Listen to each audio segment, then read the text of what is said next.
ফিফার অনুমোদনের পর বাংলাদেশের জার্সিতে হামজা চৌধুরী মাঠে নামা এখন শুধু সময়ের ব্যাপার। হামজার পথ ধরে আরো ৬ জন বাংলাদেশি বংশোদ্ভূত নামকরা বিদেশি ফুটবলার বাংলাদেশে আসার আগ্রহ জাগিয়েছে।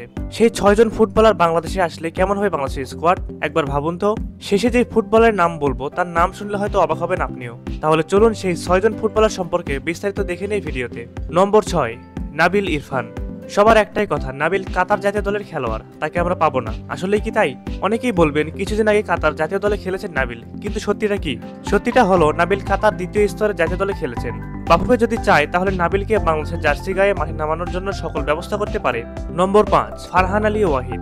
ফারহান আলী ওয়াহিদ বাংলাদেশি বংশোদ্ভূত ইংলিশ ফুটবলার। তিনি জন্মগ্রহণ করেন ২০০৬ সালে। তার ফুটবল দীক্ষা শুরু হয় চেলসির ফুটবল একাডেমিতে। ২০১৯ সালে ফারহান ফুলহ্যামে জয়েন করেন। তিনি মূলত একজন লেফট উইঙ্গার। বাফুফের সাথে কথা হচ্ছে তার, সবকিছু ঠিক থাকলে খুব শিগগিরই বাংলাদেশের জার্সি গায়ে দেখা যাবে ফারহান আলী ওয়াহিদকে। নম্বর ৪, ইউসুফ আহমেদ। বাংলাদেশি বংশোদ্ভূত ইংলিশ ফুটবলার ইউসুফ আহমেদ। তিনি বর্তমানে বার্মিংহাম সিটিতে খেলছেন। ইউসুফ আহমেদ বাংলাদেশের হয়ে খেলার জন্য আগ্রহ প্রকাশ করেছেন।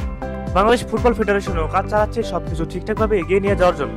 নম্বর ৩, তানিল সালিক। চলতি সিজনে এখন পর্যন্ত দুর্দান্ত পারফর্ম করে যাচ্ছেন তানিল সালিক। স্টিভেনএচ এফসির অনূর্ধ্ব ১৮ দলের হয়ে খেলা এই অ্যাটাকিং মিডফিল্ডার দলের অন্যতম মেইন ম্যান হিসেবে কাজ করছেন। বাংলাদেশের হয়ে খেলার ব্যাপারে শুরু থেকেই তিনি বেশ আগ্রহী। নম্বর ২, জিবরান আহমেদ। জিবরান আহমেদ ১৬ বছর বয়সী ব্ল্যাকপুল এফসি অনূর্ধ্ব ১৮ দলের একজন winger. Jibran Ahmed Blackpool FC রিজার্ভের হয়ে প্রেস্টন নর্থ অ্যান্ড রিজার্ভের বিপক্ষে অভিষেক হয়েছিল এবং অভিষেকেই তার দল ৩-০ গোলে জিতেছিল। বাংলাদেশি বংশোদ্ভূত এই ফুটবলার বাংলাদেশের হয়ে খেলার জন্য আগ্রহ প্রকাশ করেছেন। বাহুবের সাথে কথা চালাচালি হচ্ছে জিবরান আহমেদের। নম্বর ১, সামিত সোম। সামিত সোম একজন কানাডিয়ান পেশাদার ফুটবল খেলোয়াড়। তিনি বর্তমানে ক্যাভালরি এফসি এর মিডফিল্ডার হিসেবে খেলছেন। সামিত সোম ২০১৫ সালে এফসি এডমন্টনের একাডেমিতে যোগদান করেন। সেই বছরের শুরুতে তিনি আলবার্টা বিশ্ববিদ্যালয়ে নথিভুক্ত হন এবং আলবার্টা গোল্ডেন বিয়ার্স ১২টি খেলায় ৬টি গোল করেন। হামজা চৌধুরীর পর কানাডিয়ান বংশোদ্ভূত সামিত সোম বাংলাদেশের হয়ে খেলার জন্য রাজি হয়েছেন।